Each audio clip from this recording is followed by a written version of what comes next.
Ibu pekerjaannya apa? Ibu hanya seorang pemulung. Jadi kalau untuk profesi ibu itu, jadi beliau itu dari jam 1 pagi sampai jam 7 pagi itu beliau harus mencari sampah yang bisa dikelola ibu. Seperti itu. Kemudian di jam selanjutnya ibu istirahat dan kemudian ibu balik ke rumah. Jadi gini teman-teman, karena kan kita kan dari keluarga yang sangat sederhana. Kita itu dulu pada saat bisa dengan bapak, kemudian kita untuk memutuskan untuk ngekos gitu, Mas Andi. Jadi ngekos dan ibu kan berprofesi cuma sebagai tukang rosok, dan ternyata rosok itu dikumpulkan di kos ibu dan itu ternyata mengganggu, kemudian kita diusir. Kemudian kita ngekos lagi, pindah kos lagi dengan ukuran cuma 2x3 itu buat 4 orang teman-teman. Kita kan udah memutuskan untuk ngekos di ukuran 2x3 itu tadi. Kemudian ibu memutuskan untuk membangun gubuk rosok itu di pinggir rel.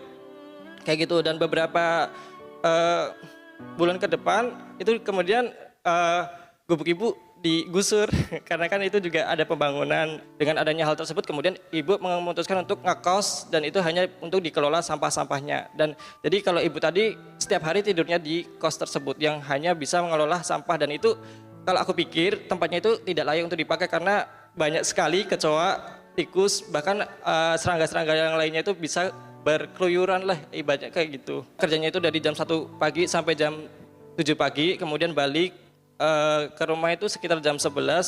Cuma ngasih makanan itu pun kalau ngasih makanan ya Mas Andi, kadang tuh ibu tempat menitipkan kertas kecil tuh kayak, maaf ya hari ini ibu gak masak, kayak gitu. Jadi ibu ini, tunggu dulu. Saya jadi ingat ibu saya. Hampir sama kita nasibnya. Jadi ibumu itu bekerja pada malam hari sampai pagi hari. Ya, seperti itu. Sesulit apa masa-masa di mana kamu tumbuh dan berkembang sementara tanpa ibu, karena ibu harus mencari nafkah sebagai pemulung? Ya, jadi mungkin kalau teman-teman tahu juga, kan kita kan juga dari keluarga yang mungkin sederhana gitu kan. Kadang kita juga harus makan hasil mulungnya ibu itu. Jadi kayak mungkin ada makanan sisa terus dibawa ibu. Emang perjuangannya itu sangat menyedihkan mungkin karena selalu direndahkan juga sama masyarakat kayak gitu. Jadi ya terharu kalau mengingat masa-masa yang dulu. Tentu kami semua di sini bertanya-tanya ya, bagaimana mungkin anak seorang pemulung ya yang harus menghidupi anak-anaknya dengan situasi dan kondisi seperti tadi. Lalu kamu kok bisa sekolah sampai setinggi ini? 2017 Alvin lulus SMA, kemudian di Alvin untuk melanjut, habis itu Alvin kerja 1 tahun, habis itu di tahun 2018 Alvin dinotis sama guru SMA, Alvin kamu nggak kuliah ya gitu kan Mas Andi. Terus ya Bu saya nggak kuliah. Kok kamu nggak kuliah, gimana sih, kan kamu pinter gitu kan. Ya udah deh, habis itu saya dipanggil sama guru SMA ku dan ternyata di SMA itu dapat surat undangan kalau di UT itu pembukaan beasiswa bidik misi. Dan itu kan prodinya yaitu hukum gitu, dan ternyata Alvin bisa bergabung di universitas dengan prodi ilmu hukum tadi, seperti itu. Jadi dapat beasiswa. Beasiswa bidik misi dari Kemendikbud. Yang juga perlu diapresiasi adalah ibu gurumu ya. Siapa nama ibu gurumu?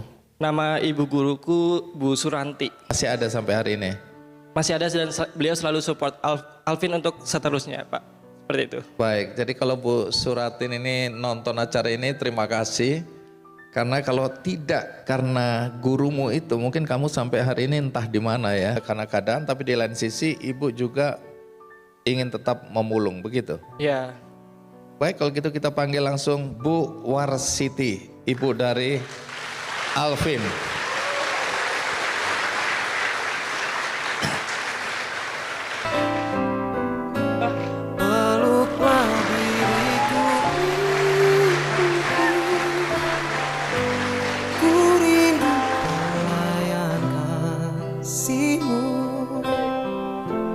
Doakanlah selalu diriku untuk jalani hidup ini. Tuhan tolong jaga ibuku. Iya, Bu Warsiti, terima kasih ya sudah mau hadir ya. Masih mau kangen-kangenan? Iya Kami kan? tunggu 7 hari 7 malam nggak ada masalah. Aduh, saya juga nangis jadinya Bu, suaranya serak. Bu Warsiti ya, Iya, masih memulung Bu. masih. Kenapa? Ya saya kalau nggak nyari rosok, nggak pemulung itu nggak makan Pak. Ntar kalau dapat kita kumpulin kan buat beli beras. Menghidupin anak-anak dan keluargaku. Waktu Alvin sekolah kan buat saku sekolah Pak, biar anak saya sekolah. Semua anak-anak yang masih duet itu biar sekolah Pak, biar punya pendidikan.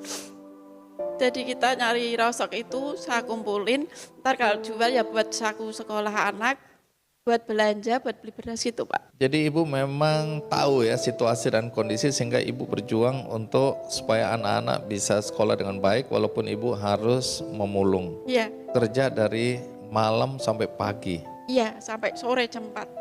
Oh, sampai sore lagi. Iya, Buat ngelola sampah itu, Pak. milah-milah mengolah gitu loh Pak. Oh, setelah di Ya. rumah masih kerja lagi untuk memilah-milah. Iya. Ini Bisa. mulung apa nih Bu?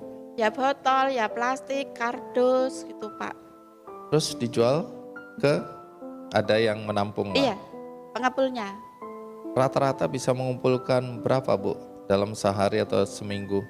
Ya, seminggu itu nggak pasti Pak, soalnya harga ya naik ya turun, kadang ya laku 500, ya 600. Nggak mesti, kadang 400.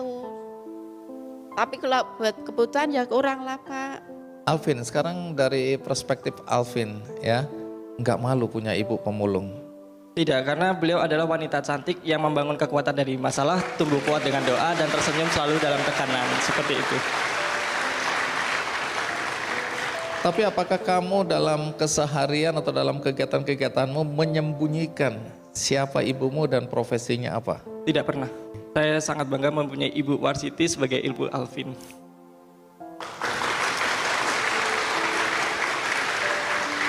Apa yang kamu kagumi dari ibumu? Karena beliau selalu memberikan yang terbaik untuk anak-anaknya, jadi rintihan dan keringat beliau itu adalah semangat hidupku. Seperti itu, Mas Andi. Baik. Jadi ibu, sekarang ibu bisa lihat Alvin ya, Iya, sudah mau S2. iya. Ibu tahu S2 itu apa Bu? Nggak tahu Pak. Pokoknya hebat gitu aja Bu ya. Iya. Saya Iya. nggak ngerti apa-apa Pak. Kalau nggak dikasih tahu dari anak saya nggak tahu. Oke. Bagaimana perasaan ibu melihat Alvin hari ini? Saya seneng Pak, kagum. Pokoknya saya senang banget sama anak.